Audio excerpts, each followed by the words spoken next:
Today on Triple H Farms, we are making gumbo. So here's my roux.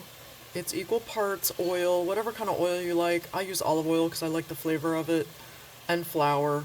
I bake it in the oven at 350. I do it for an hour, stir it, do it for another hour, and that's the color that I get here. Super simple to do this. I do it the same day, unless I'm making a really big batch, and then I might do the roux ahead of time a few days. Next, I've got my Trinity going in my pot. You can hear it steaming and bubbling.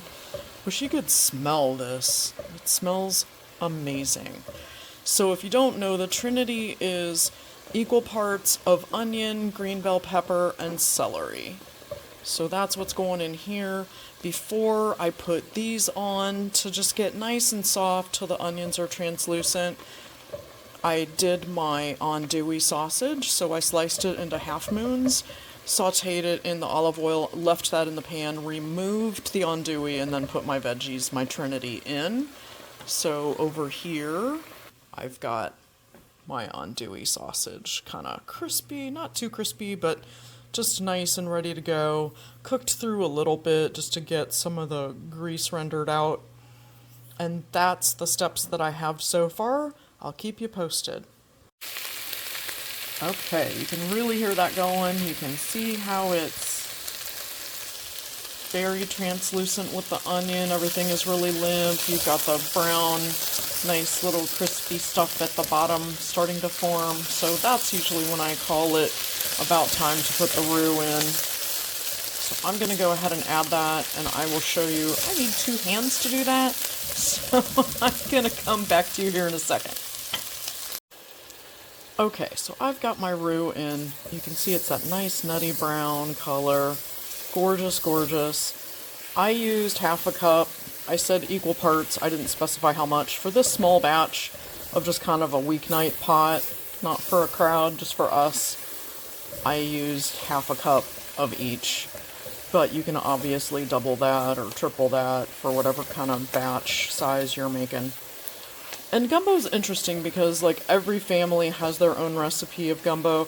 I did not grow up eating gumbo. I discovered it later. So I generally have discovered over the years what I like. Like I said, I do an andouille. I'm going to add chicken to it as well. We do like it with meat in it, obviously. But we do both of those types of meats. We don't use a crawfish. We, at this point, don't use okra, but I know we're growing okra this summer, so we might experiment with that a little bit. But this is what we do for now, and we like it. Alright, I'm going to add, I've got a 32 ounce of chicken stock that I'm going to add into this, just to get that roux really going. The roux serves a couple purposes. It's for flavor, obviously. It gives you that nice, really nutty gumbo flavor that gumbo is known for, but it also is a thickening agent. So I'm going to thin it out a little bit. Be back to you in a bit. Now it's starting to look a lot more like a soup. We got all that broth in there. That is going to make it really nice and flavorful. Sometimes I make my own chicken stock, sometimes I buy it. Whatever you have time for is fine. I'm going to put in my seasonings. So again, it's all to taste, really. I put in 3 bay leaves. I like the bay leaves. Don't forget to take them back out. Don't want to have any accidents of tracheal punctures. I throw in some celery leaf because I like that little extra punch of celery. This is celery that we grew a couple years ago. I just took the leaves and I ground them up and made this powder out of it. It gives just a nice underscore to the celery that's already in there. I've got some just packaged Cajun seasoning that I use. This is one that I like the flavors. There's several out there. I give that a pretty generous dollop. Don't call it cheating. I don't know if people make their own, but I don't.